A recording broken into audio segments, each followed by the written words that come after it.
Assalamualaikum warahmatullahi wabarakatuh. Saya Musliha dan dua teman saya, Rifkoh Anawa dan Nadia Zafira. Kami akan menyelesaikan tugas dari mata kuliah metodologi penelitian. Yang dimana di sini kami akan mempresentasikan buku metodologi penelitian kualitatif. Di sini saya akan menjelaskan isi dari bab 1, bab 2, dan bab 3. Bab 1 tentang konsep dasar penelitian kualitatif, yang dimana ada pengertian, karakteristik, dan perbedaan antara penelitian kualitatif dan penelitian kuantitatif. Jadi, penelitian kualitatif adalah penelitian yang tidak menggunakan angka atau statistik, tetapi mengumpulkan data lalu dianalisis. Penelitian ini dilakukan secara langsung di lingkungan nyata sehingga peneliti dapat memahami masalah secara menyeluruh dan detail. Lalu, karakteristik penelitian kualitatif ada 4. Yang pertama, sumber data yang langsung dan peneliti sebagai sumber utama. Yang kedua, penelitian kualitatif bersifat deskriptif, di mana hasil berupa kata atau gambar, bukan angka. Yang ketiga, bersifat induktif. Teori berasal dari data lapangan. Yang keempat, pengambilan data melalui wawancara dan observasi, yang dimana fokus pada persepsi dan pengalaman. Tujuan penelitian kualitatif adalah memberikan pemahaman yang mendalam tentang suatu fenomena sosial, menemukan makna di balik perilaku atau pengalaman manusia, serta menyusun teori atau konsep baru berdasarkan data lapangan. Sedangkan karakteristik penelitian kuantitatif, datanya berupa angka, persentase, dan statistik. Instrumennya juga baku, misalnya dari kuesioner, tes, dan alat ukur lainnya. Masuk ke bab 2, masalah penelitian kualitatif. Masalah adalah kesenjangan antara harapan dan kenyataan, atau sesuatu yang perlu dipahami atau dicarikan penjelasannya.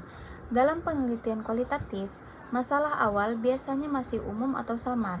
Masalah bisa muncul dari pengalaman, fenomena sosial, atau kajian teori. Dalam mengatasi masalah penelitian kualitatif, peneliti sering menghadapi beberapa kesulitan. Misalnya, sulit menemukan referensi yang relevan, kesulitan dalam mengumpulkan data lapangan, serta tantangan saat menganalisis data yang diperoleh. Oleh karena itu, pemilihan topik atau masalah perlu dilakukan dengan cermat, sesuai minat peneliti, relevan dengan bidang keilmuan, dan memiliki nilai penting untuk diteliti. Bentuk rumusan masalah dalam penelitian kualitatif dapat berupa deskriptif, yaitu menggambarkan fenomena, komparatif, yaitu membandingkan fenomena, maupun asosiatif, yang menjelaskan hubungan antar fenomena. Lanjut ke pembahasan bab 3, wawancara sebagai teknik pengumpulan data. Dalam penelitian kualitatif, wawancara menjadi teknik utama untuk menggali informasi. Wawancara dapat dilakukan dalam berbagai bentuk seperti wawancara terstruktur, semi terstruktur, maupun tidak terstruktur. Proses wawancara biasanya melalui beberapa langkah, yaitu mulai dari menyiapkan tujuan wawancara, menentukan informan, menyusun dan mengajukan pertanyaan, hingga melakukan pencatatan hasil. Pertanyaan yang digunakan bisa bersifat terbuka untuk menggali informasi lebih luas maupun tertutup untuk memperoleh jawaban yang spesifik.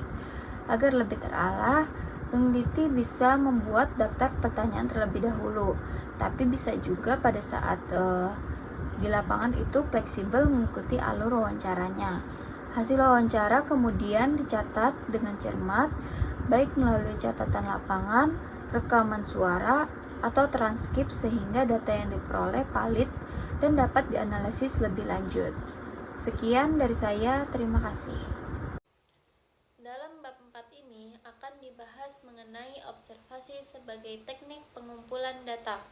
Observasi merupakan cara yang sangat efektif untuk mengetahui apa yang dilakukan peneliti dalam konteks tertentu, seperti pada pola interaksi dan pola rutinitas dalam kehidupan mereka sehari-hari. Metode penelitian observasional ini dapat memberikan pemahaman tentang apa yang terjadi dalam hubungan antara penyedia layanan dan pengguna, hubungan dalam keluarga, komite unit lingkungan, dan tempat tinggal sebuah organisasi besar atau komunitas.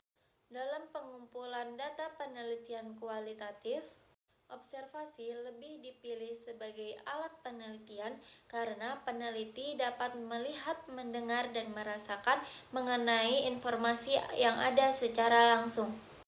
Observasi ada berbagai macam, di antaranya yaitu yang pertama adalah observasi partisipasi, digunakan untuk penelitian yang bersifat eksploratif.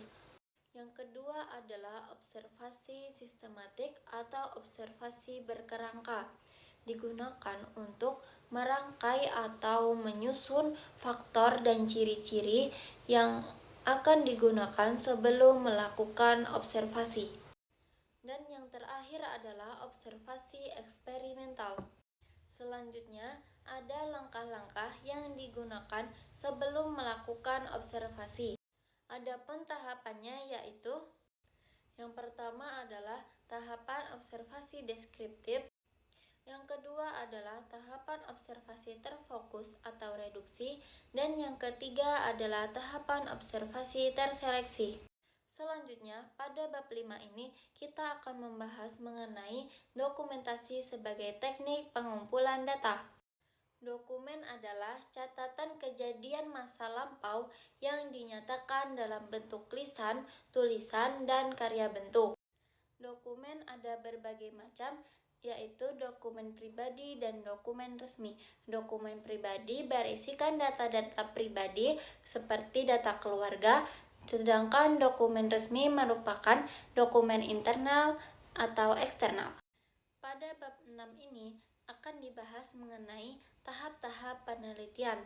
Yang pertama adalah tahap pralapangan, yaitu menyusun rancangan penelitian, memilih lapangan penelitian, mengurus izin penelitian, meninjau dan menilai lapangan, memilih dan memanfaatkan lingkungan penelitian, menyiapkan perlengkapan penelitian, dan persoalan etika dalam melakukan penelitian.